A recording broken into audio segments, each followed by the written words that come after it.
In a small, quiet village nestled between soft green hills and a sparkling silver river, there lived an old clockmaker named Elier. He was a gentle man with silver hair, round glasses, and hands that moved as delicately as the gears of the clocks he built. His workshop was filled with the soft ticking of time. Clocks of every shape and size filled the walls, their hands dancing endlessly in harmony. Elier had lived alone for many years, but he never felt lonely. He had his clocks, his books, his tea, and most importantly, his secret garden. Behind his cottage, hidden by tall hedges and a wrought iron gate covered in ivy, was a magical garden unlike any other. No one in the village knew about it, for Elier had kept it a secret all his life. You see, this garden did not grow ordinary plants. No roses, daisies, or vegetables could be found there. Instead, the garden bloomed with time itself. There were trees whose leaves shimmered like golden hourglass sand. Vines coiled like winding clock springs. Flowers opened and closed in perfect rhythm with the ticking clocks in Elier's workshop. The air itself felt thicker, slower, as if time moved differently within the garden walls.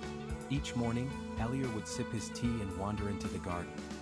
He would tend to the plants like any gardener, trimming, watering, humming softly. But instead of water, he used a silvery mist stored in tiny vials which he called time dew.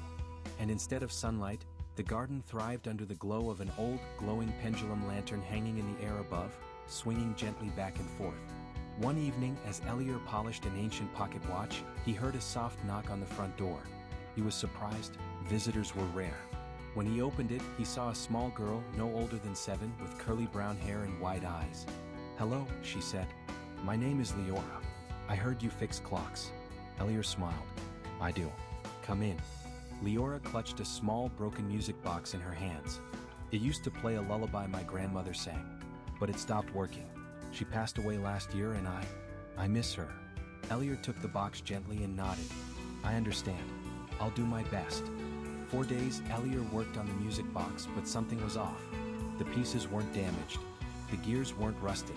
It was as if the box had simply lost time. That's when he made a decision he hadn't made in decades. He would take something from his garden. Late one night, with the village asleep under a blanket of stars, Elier entered the garden with the music box. He walked to a small bush of memory blooms, soft blue flowers that hummed quietly when touched.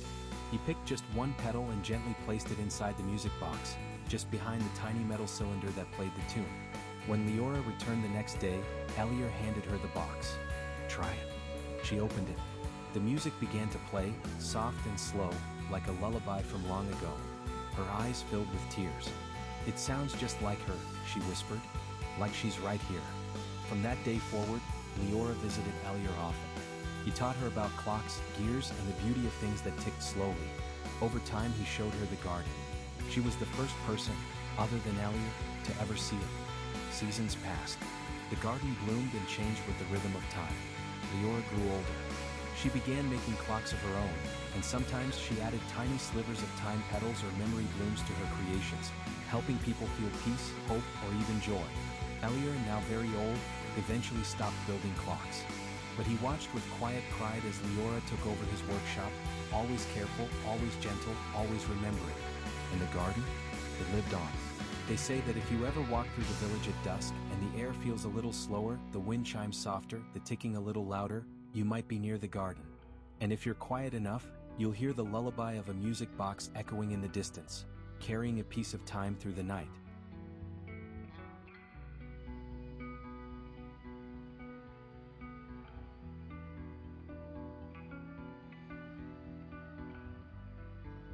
Once, in a kingdom woven from twilight and dreams, there lived a weaver named Elara. But she was no ordinary weaver. Her loom stretched across the night sky, and her threads were made of starlight. Every evening, as the world drifted toward sleep, she would sit upon the edge of the moon, her silver fingers plucking strands of light to spin into constellations. Children whispered that if you listened closely as you lay in bed, you could hear the hum of her loom, a soft, shimmering melody that carried dreams on its breath. One night, however, the loom fell silent. Elara's fingers stilled, her brow furrowed. A shadow had crept into the sky, swallowing stars whole. It slithered between the constellations, unraveling her work. The children below stirred in their sleep, their dreams turning restless. Determined to mend the heavens, Elara plucked a single thread, the brightest one she had, woven from the first light of dawn, and cast it like a fishing line into the dark. The thread quivered, then pulled taut. Something had taken the bait. With a deep breath, Elara pulled. Up from the depths of the night rose a creature of swirling ink and whispers, the Night Eater, a beast born from forgotten lullabies. Its many eyes blinked at her, curious. "Why do you trouble my feast?" it rumbled, its voice like distant thunder. "You are stealing dreams," Elara said. "The children need them." The Night Eater sighed, a sound like wind through empty halls.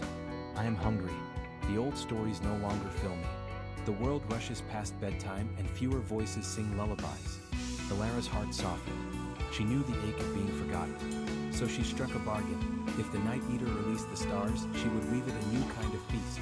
A tapestry of whispered wishes, bedtime tales, and the gentle breaths of sleeping souls. The creature agreed. Night after night, Elara worked. She stitched together the sound of mothers humming, fathers telling tales, and grandparents murmuring old, sweet words. The Night Eater fed on these, its form growing lighter, until one evening, it was no longer a shadow, but a great, winged guardian, curled protectively around the world's dreams. And so, the loom's song returned, richer than before. Now, if you listen very closely as you drift to sleep, you might hear two voices in the stars. Elara's weaving and the soft, contented purr of the Night Eater, keeping watch over every dream.